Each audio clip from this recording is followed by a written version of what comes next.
आपका हमारे इस यूट्यूब चैनल में बहुत बहुत स्वागत है। जैसा कि दोस्तों हम लोग पढ़ेंगे आज कक्षा 10 की साइंस, और उसमें लेसन नंबर 3 होगा जिसका नाम होगा मेटल एंड नॉन मेटल्स।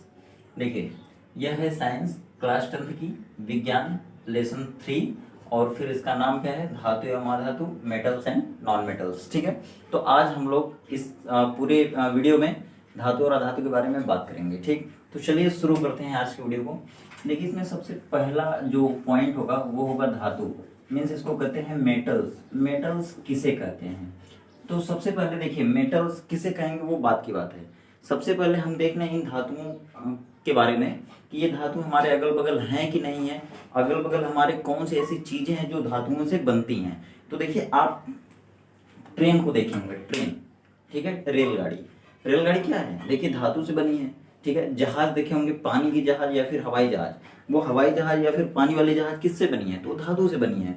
ठीक है, आप देखे होंगे रेलवे का ब्रिज होगा बहुत लंबा सा, समुद्र के अंदर क्या होगा, पिलर होंगे, ठीक है, पोल होंगे, और उस पोल को किससे बनाया गया होगा, धातुओं से। कहीं कहीं देखते हैं आप रेलवे का जो ब्रिज होता है ना, उसको लोहे से बनाया जाता है, लोहे से बनाया जाता है, एल्युमिनियम का होता है, कहीं कहीं पोल होता है।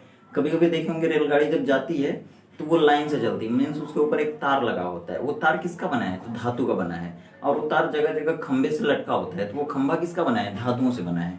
ठीक है, अब देखिए, आप देखे होंगे जैसे कि जो आसपास की महिलाएं होती हैं, जो औरतें होती हैं, लड़कियां होती, वो आभूषण पहनती हैं, ज्वेलरी पहनती हैं। वो ज्वेलरी किसकी बनती है, आभूषण किसका बनता है, तो धातु का बनता है। ठीक है, आप देखते हैं आपके घर तक खंबे से लाइट जाती है, पावर हाउस से लाइट आपके घर तक जाती है। वो पावर हाउस से लाइट किस किस माध्यम से आपके घर तक जाती है, तो वो धातु के तार से बने होते हैं। जैसे वो तार जो होते हैं ना, वो धातु के बने होते हैं। जो आपके घर में बल्ब जलता है, पंखा चलता है, ठीक है, एलईडी जलती है, तो वो भी एक बोर्ड से आपका तार के माध्यम से कनेक्शन होता है। वो तार किसके बने होते हैं, तो धातुओं के बने होते हैं। ठीक, अब देखिए, जैसे आप जींस लेने गए कपड़े की दुकान पर, तो जींस देखते हैं अलग अलग रंग का होता है, तो वो रंग किससे बना, वो रंग भी धातुओं का विलयन होता है। मीन्स वो रंग भी किससे बना, तो धातुओं से बना है। ठीक है, तो इस तरह से हम अपने आसपास बहुत सी ऐसी चीजें देख सकते हैं जो धातुओं से मिलकर बनी हैं। तो आज हम उन्हीं चीजों के बारे में बात करेंगे, जैसे कि जहाज किससे बनी, धातु से बनी। जो पानी वाली जहाज वो किससे बनी, धातु से बनी। रेलवे का ओवरब्रिज किससे बना, वो भी बना धातु से। ठीक है, देखिए रेलवे का हावड़ा ब्रिज है, ठीक है, वो किससे बना, वो भी धातुओं का बना है। इलाहाबाद में देखिए नैनी में जो एक पुल है, ठीक है, ओवर ब्रिज है, वो केवल धातु का ही बना है, स्प्रिंग से लटका हुआ है। ठीक है, तो वो भी किससे बना है, धातुओं से। तो आज हम धातुओं के बारे में बात करेंगे। देखिए, स्कूल का जो आपकी घंटा होता है ना, जिसको टन टन बजा के घंटा चेंज किया जाता है, पीरियड चेंज होती है, तो वो भी क्या है, वो भी धातु का बना होता है। पीतल का बना रहेगा, कभी कभी कांसे का बना रहेगा। देखिए, आपके घर में जो बर्तन है ना, बर्तन जिसमें आप खाना खाते हैं, जिसमें आप खाना बनाते हैं, वो भी किसका बना है, धातु का। तो जब हमारे अगल बगल इतनी सारी चीजें धातुओं की बनी है, तो हम धातु के बारे में क्यों ना जाने। तो देखिए बच्चों, आप आ गए हैं 10 में, और जब आप 10 में आ गए हैं तो आपके जीवन में धातुओं का क्या महत्व है, उनके महत्व को समझाने के लिए इस लेसन को रखा गया है आपके सिलेबस में, जिसका नाम है धातु और अधातु। तो चलिए हम लोग बात करते हैं। अब देखिए, धातु क्या होती है, सबसे पहली बात है धातु क्या होती है। हमारे अगल बगल है तो हम उसको कैसे देख सकते हैं, उस धातु का जो हमारे अगल बगल उसका नाम क्या है। ठीक है, और वो हमारे केमिस्ट्री में कहाँ से वो धातु आती है, और उस धातु को पूरी दुनिया में कहाँ से ले आया जाता है, कहाँ पर ऐसी मशीन है, या कहाँ पर कोई ऐसी चीज है या खदान है जहाँ से उस धातु को निकाला जाता है। तो उन सारी चीजों को आज हम अपने इस वीडियो में बताएंगे। तो देखिए, अभी चैनल को क्या है, सब्सक्राइब नहीं किया तो चैनल को सब्सक्राइब कर लीजिए और बेल आइकन दबा लीजिए। चैनल का नाम है यश भान प्रजापति, और ये वीडियो दोस्तों तीसरे लेसन की है, और इससे पहले की जो पहले और दूसरे लेसन की वीडियो जा चुकी है, कुछ उसमें टॉपिक्स बाकी हैं, उन टॉपिक्स को मैं बाद में बताते रहूंगा। ठीक है, तो ये तीसरा लेसन शुरू है आपका, जिसका नाम है धातु और अधातु, मेटल एंड नॉन मेटल। चलिए देखते हैं धातु क्या होती है। देखिए, आपने देखा होगा केमिस्ट्री में, जैसे साइंस में आप कक्षा 8 में पढ़े होंगे, 9 में पढ़े होंगे, 10 में पढ़े होंगे, 6 से 7 में भी पढ़े होंगे, तो उसमें आप सुने होंगे सोडियम। ठीक है, सोडियम, इसको कहते हैं सोडियम।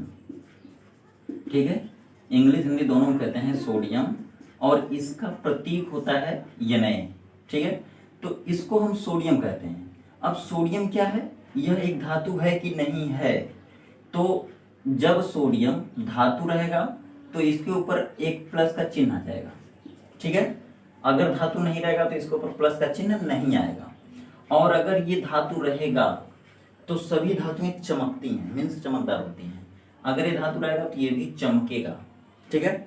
अब सभी धातुएं क्या होती हैं, विद्युत की सुचालक होती हैं, विद्युत और ऊर्जा की सुचालक। विद्युत का सुचालक मतलब इसमें लाइट या इलेक्ट्रिक करंट बहेगी, विद्युत धारा का प्रवाह इसमें होगा। तो अगर इस सोडियम में विद्युत धारा का प्रवाह होगा तब ये धातु होगी। ठीक। और सभी धातुओं को पीटने पर, ठीक है, पीटने पर एक आवाज उत्पन्न होती है जिसे कहते हैं धात्विक ध्वनि। ठीक है। तो अगर सोडियम में ऐसा होगा तो वो भी धातु होगी।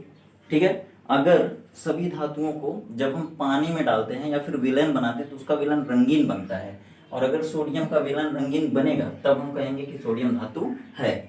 अगर सोडियम अपने बाहरी कक्षा में से इलेक्ट्रॉनों को निकालेगा तो ये धनायन बनाएगा। अगर ये निकालेगा तब धातु होगी, क्योंकि सभी धातुएं अपने बाह्यतम कोश से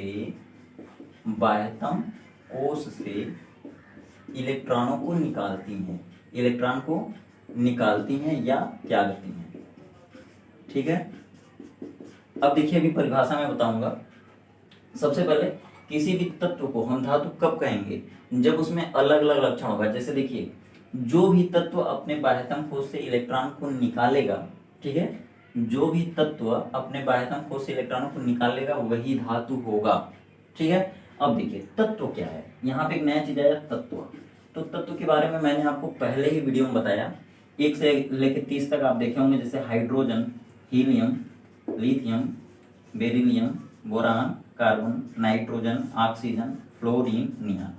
और फिर बताया आपको सोडियम, मैग्नीशियम, एल्यूमिनियम, ठीक है, सिलिकॉन, फास्फोरस, क्लोरीन, सॉरी यहाँ पे सल्फर, क्लोरीन, आर्गन, ठीक है, पोटेशियम और फिर कैल्शियम। तो ये क्या हो गया, 1 से लेके 20 तक हो गया। ठीक है। यहाँ पे 20 आएगा आपका।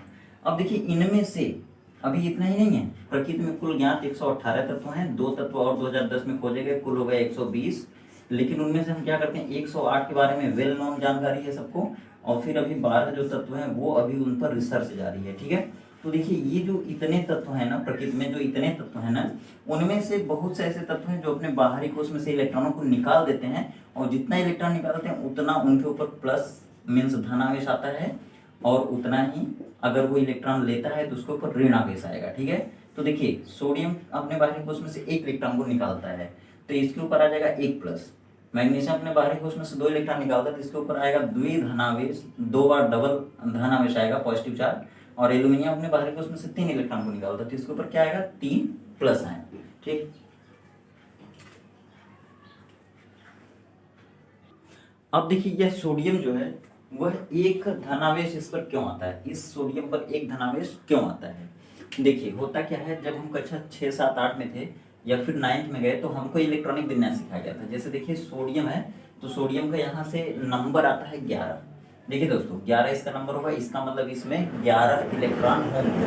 तो जैसे देखिए, ये हाइड्रोजन, हीलियम, लिथियम ये सभी है ना तत्व, तो इनको 1 नंबर से शुरू किया गया है, और जो तत्व जितने नंबर पर आया है वही उसका परमाणु क्रमांक होता है। ठीक है। परमाणु क्रमांक, परमाणु मतलब देखिए बता रहा हूँ।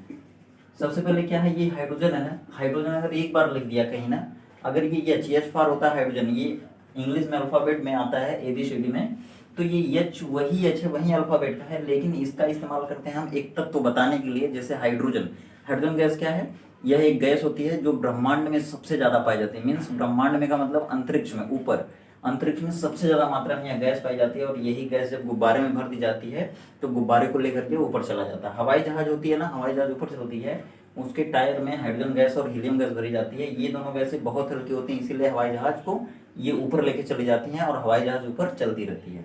देखिए, ये हाइड्रोजन है ना, इसका परमाणु क्रमांक 1 होता है, इसका मतलब इसमें 1 इलेक्ट्रॉन है। ये परमाणु क्रमांक जितना होता है ना, उतना उसमें इलेक्ट्रॉनों की संख्या होती है। ठीक है।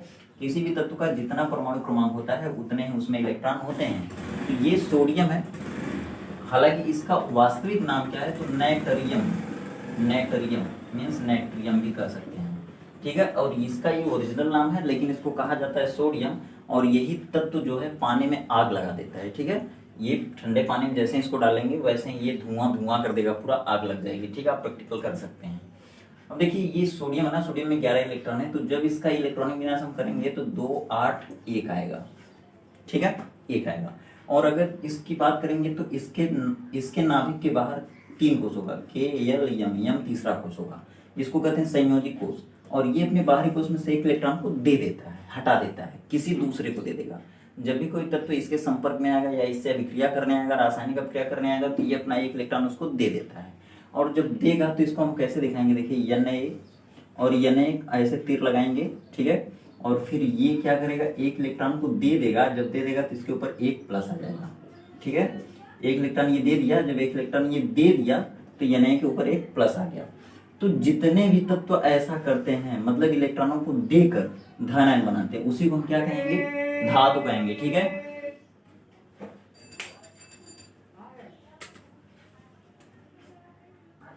अब देखिए सोडियम एक इलेक्ट्रॉन देगा, क्यों एक इलेक्ट्रॉन देगा, मतलब कि इसके बाहरी कोश में एक इलेक्ट्रॉन होता है। जैसे देखिए यहाँ से पता चला 2, 8, 10 और 1 11, तो 11 इलेक्ट्रॉन यहाँ पे हो गया। इन्हीं 11 इलेक्ट्रॉनों को अलग अलग कोषों में भरेंगे, जैसे Ke में, तो इसके बाहरी कोश में आएगा एक, और इसीलिए यह एक इलेक्ट्रॉन देता है। तो इसका अष्टक एक इलेक्ट्रॉन देने के बाद देखिए एक इलेक्ट्रॉन ये दे दिया, इसके बाहरी कोश में 8 इलेक्ट्रॉन पूरा हो गया, तो इसे कहते हैं अष्टक नियम। तो ये देखिए अपना अष्टक पूरा करने के लिए एक इलेक्ट्रॉन दे देता है। अब देखिए उसी तरह से Mg का कितना होगा, Mg का होता है मैग्नीशियम, पूरा नाम होता है, इसमें 12 इलेक्ट्रॉन होते हैं, इसका परमाणु क्रमांक 12 होता है। और जब हम इसका इलेक्ट्रॉनिक विन्यास इस तरह करेंगे तो इसके बाहरी कोश में आ जाएगा 2, और इसलिए यह 2 इलेक्ट्रॉनों को जब दे देगा तो इसके बाहरी कोश में 8 इलेक्ट्रॉन आ जाएगा, मीन्स इसका अष्टक पूरा हो जाएगा। तब ये क्या करेगा, इस तरह से देखिए Mg, और यहाँ पे एरो लगाएंगे, और ये क्या करेगा, 2 इलेक्ट्रॉनों को दिया, यहाँ पे 2 इलेक्ट्रॉन को ये दे दिया किसी को, या फिर या तो ये अपने मन से देगा, या तो फिर कोई दूसरा भारी तत्व जो रहेगा इससे छीन लेगा जबरदस्ती। तो छीनेगा तो कितना, 2 इलेक्ट्रॉन, ठीक है। तो इसके ऊपर 2 धनावेश आ गया। तो इस तरह से मैग्नीशियम पर 2 धनावेश। और देखिए एल्यूमिनियम कितना नंबर पे है, तो 13वें नंबर पर। इसका परमाणु क्रमांक कितना है, तो 13। अब इसमें कितने इलेक्ट्रॉन होंगे, 13। तो इसका जब इलेक्ट्रॉनिक विन्यास करेंगे तो बाहरी कोश में कितना आएगा, 3। तो ये 3 इलेक्ट्रॉन को अपने यहाँ से दे देता है, अपने बाहरी कोश में से। तो इसके ऊपर कितना आ जाएगा, 3 प्लस आएगा। और ये यही एल्यूमिनियम है जिसको आप अपने अगल बगल देखते हैं तार के रूप में, या फिर एल्यूमिनियम का देखिए बहुत आजकल पार्टीशन बनाने वाले जो फाइबर्स के वो हैं, एल्यूमिनियम के जो पार्टीशन बनाने वाले पार्ट होते हैं वो हैं। और इससे केबिन बनाई जाती है, डॉक्टर्स की ऑफिस में देख सकते हैं, बड़ी बड़ी कॉलोनी में, बड़े बड़े ऑफिस में देख सकते हैं। तो ये एल्यूमिनियम है, और एल्यूमिनियम का ही तार होता है। जैसे जो बड़े बड़े खंभे होते हैं उनमें जो तार होता है ना बीच में, वो एल्यूमिनियम का बना होता है, ठीक है, सफेद सफेद। तो देखिए अब ये 3 इलेक्ट्रॉन है बाहरी कोश में, 2 इलेक्ट्रॉन है, 1 इलेक्ट्रॉन। तो ये 1 इलेक्ट्रॉन को देखिए एक बार धनावेश बनाएगा यहाँ पे, और ये 2 बार देगा तो 2 बार धनावेश, और 3 बार तो 3 बार धनावेश, ठीक है। तो वे सभी तत्व, अब देखिए परिभाषा इसकी बोलेंगे, वे सभी तत्व जो अपने बाहरी कोश से इलेक्ट्रॉनों को त्याग कर धनावेश बनाते हैं या बनाने की क्षमता रखते हैं, वही क्या कहलाते हैं, धातु कहलाते हैं। जैसे देखिए सोडियम धातु है, मैग्नीशियम धातु है, एल्यूमिनियम धातु है, ठीक है, इसका उदाहरण हो जाएगा। अब देखिए जैसे मान लीजिए अगर सल्फर है, तो ये कितने नंबर पे आएगा, देखिए 11, 12, 13वें नंबर पे, 14वें नंबर पे, 15वें नंबर पे, 16वें नंबर पर, 17वें नंबर पर, और ये 18वें नंबर पर। तो अब देखिएगा ये सल्फर है ना, देखिए सल्फर है, तो सल्फर का कितना नंबर है, 16, और 16 नंबर है तो 16 इलेक्ट्रॉन इसमें हो जाएंगे। अब इसका इलेक्ट्रॉनिक विन्यास करेंगे 2, 8, 6 आएगा। अब देखिए इसके बाहरी कोश में 6 आ गया, और इसके बाहरी कोश में 2 था।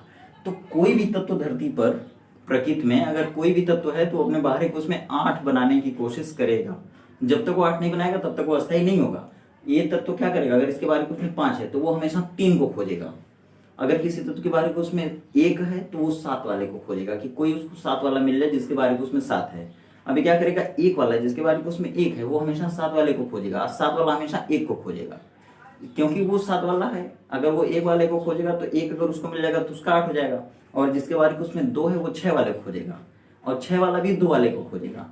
तो अब देखिए ये 6 वाला किसको खोजेगा, 2 वाले को। अब ये कहीं भी अगर सल्फर मैग्नीशियम को पाएगा, या फिर कोई भी ऐसा था तो जिसके बारे में उसमें 2 है, अगर ये इसको खोजेगा और अगर ये इसको पा गया तो इससे रासायनिक अभिक्रिया इसकी हो जाएगी।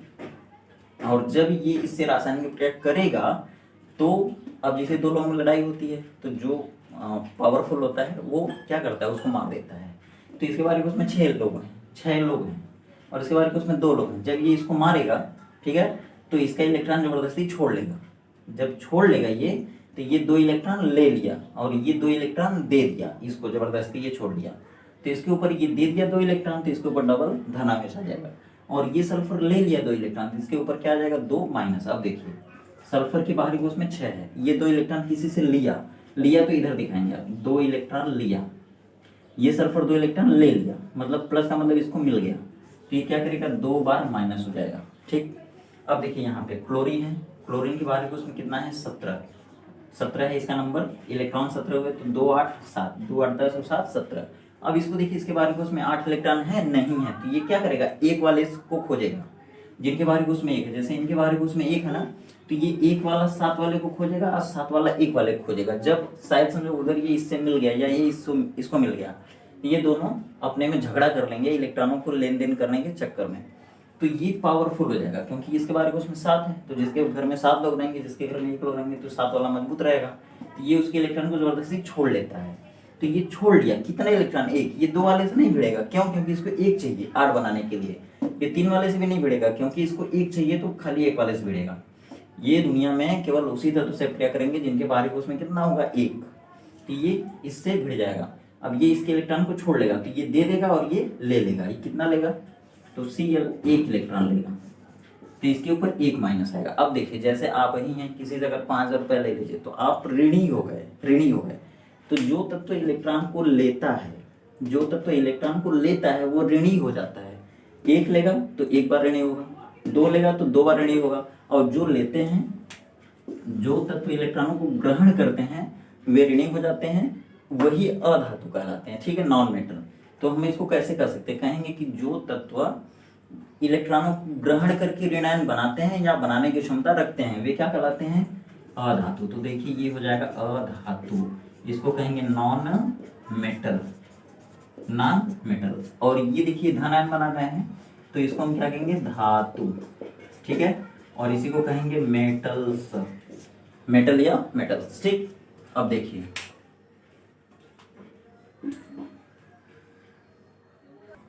तो अभी आपका यह धातु और अधातु की परिभाषा हुई है, सिर्फ अभी पूरा धातु और अधातु बाकी है।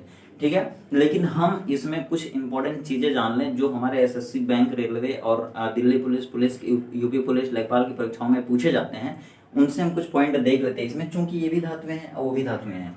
ठीक है, तो ये भी पूछा जाता है और वो भी पूछा जाता है, यही बेसिक है। कक्षा 10 में आप डिटेल पढ़ेंगे और यही से आपका सारा कॉन्सेप्ट क्लियर हो जाएगा। तो देखिए, जैसे देखिए लिथियम, लिथियम क्या है, एक धातु है और यह सबसे हल्की धातु होती है।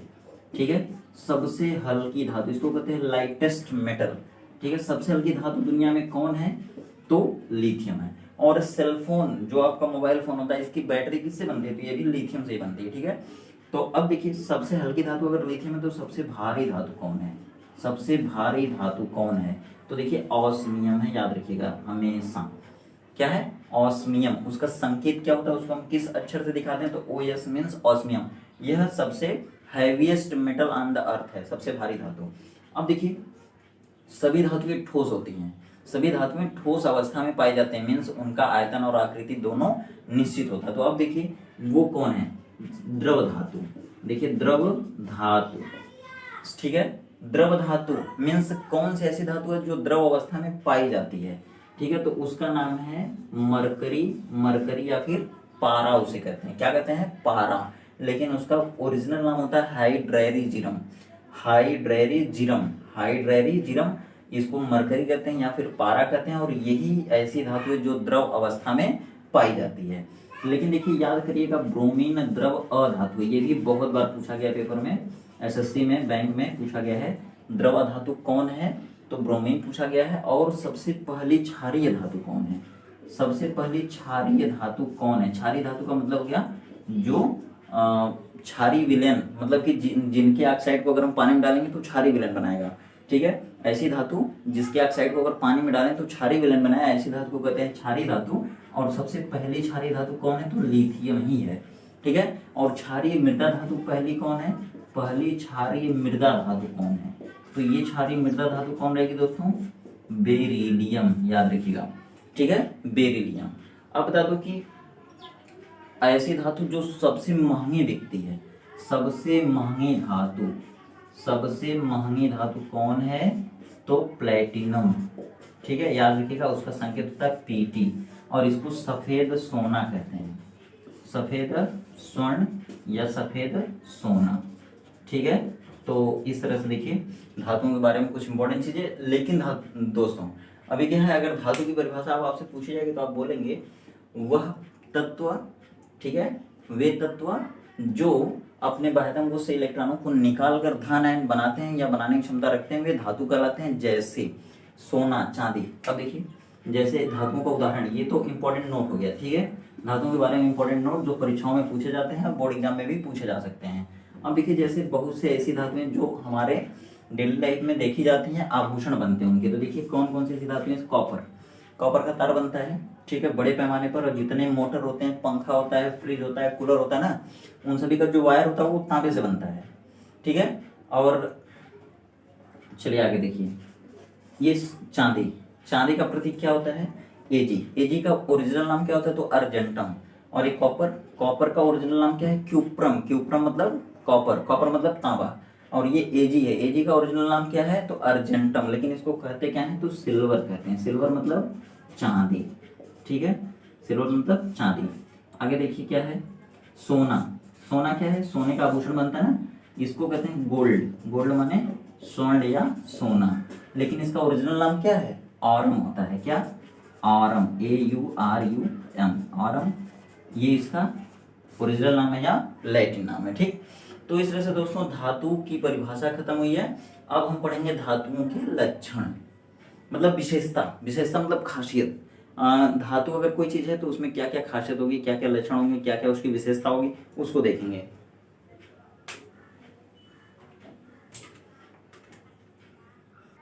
देखिए अब हम पढ़ेंगे धातुओं के लक्षण, means characteristics of metals, means धातु अगर कोई चीज है तो उसकी क्या क्या विशेषताएं होंगी। तो देखिए सबसे पहले सभी धातुएं ठोस अवस्था में पाई जाती हैं, ठीक है, मैं ऐसे लिख रहा हूँ शॉर्टकट में, आप जो है पूरा डिटेल लिख लीजिएगा, नोट बना लीजिएगा, पूरे लेसन को नोट बना के रखिए, आपको पूरे भविष्य में काम आएगा। चाहे आप SSC बैंक रेलवे की तैयारी करिए, चाहे किसी भी कॉम्पिटिशन एग्जाम की तैयारी करिए, उसके लिए वेरी इंपॉर्टेंट है। इसके साथ आप UPSC के लिए भी इसको सेफ रख सकते हैं, ठीक है।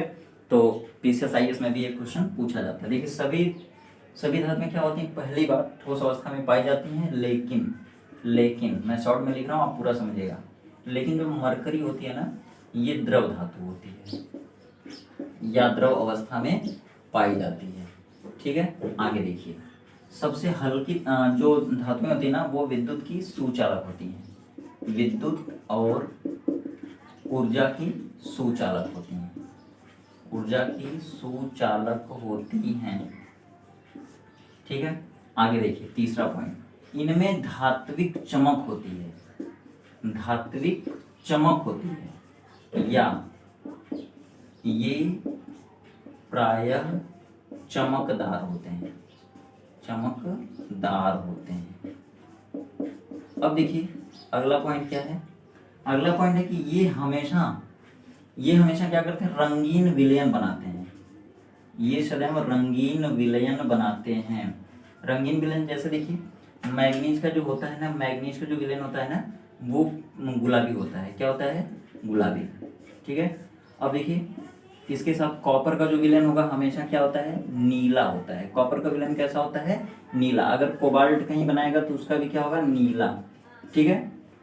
अब देखिए कोबाल्ट का कभी कभी नीला भी होता है, कभी कभी हरा भी होता है। अब देखिए जैसे फेरस का कभी कभी हरा और कभी कभी भूरा होता है, ठीक है।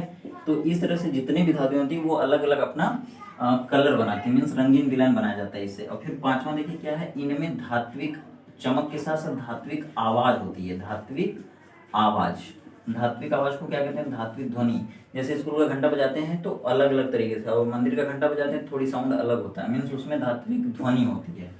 आगे देखिए ये हमेशा तन्य होते हैं, तन्य मतलब तन्ने की क्षमता होती है। जैसे देखिए सोना होता है, सोने की तन्य क्षमता बहुत अधिक होती है, ठीक है। तो ये तन्य होते हैं या फिर इनमें तन्यता का गुण होता है, और इनको जब पीटेंगे ना तो इनकी साइज बढ़ेगी हमेशा, तो उसको कहते हैं आघात वर्धनीयता, मीन्स उस पर अगर चोट पहुंचाएंगे तो उसका क्षेत्रफल एरिया बढ़ेगा उसका, ठीक है, साइज बढ़ेगी, इनमें आघात वर्धनीयता होती है। और देखिए ये क्या करते हैं, रंगीन विलयन हो गया, धात्विक ध्वनि होगी, तन्यता आघात वर्धनीयता होगी, इनमें कुंठ्यता पाई जाती है, कुंठ्यता इसको कहते हैं मैलिएबिलिटी, इनमें कुंठ्यता पाई जाती है। कुंठ्यता का मतलब इनको पीट कर, ठीक है, पीट कर गर्म करके गला करके उनको अलग अलग शेप में ढाला जा सकता है, ठीक है, इसे कहते हैं कुंठ्यता। अब देखिए आगे इनके गलनांक और क्वथनांक बहुत अधिक होते हैं, इनके गलनांक और क्वथनांक बहुत अधिक होते हैं। अधिक का मतलब बहुत अधिक तापमान देंगे तब ये गलेगा, और तब ये उबलेगा, ठीक है, क्वथन होगा।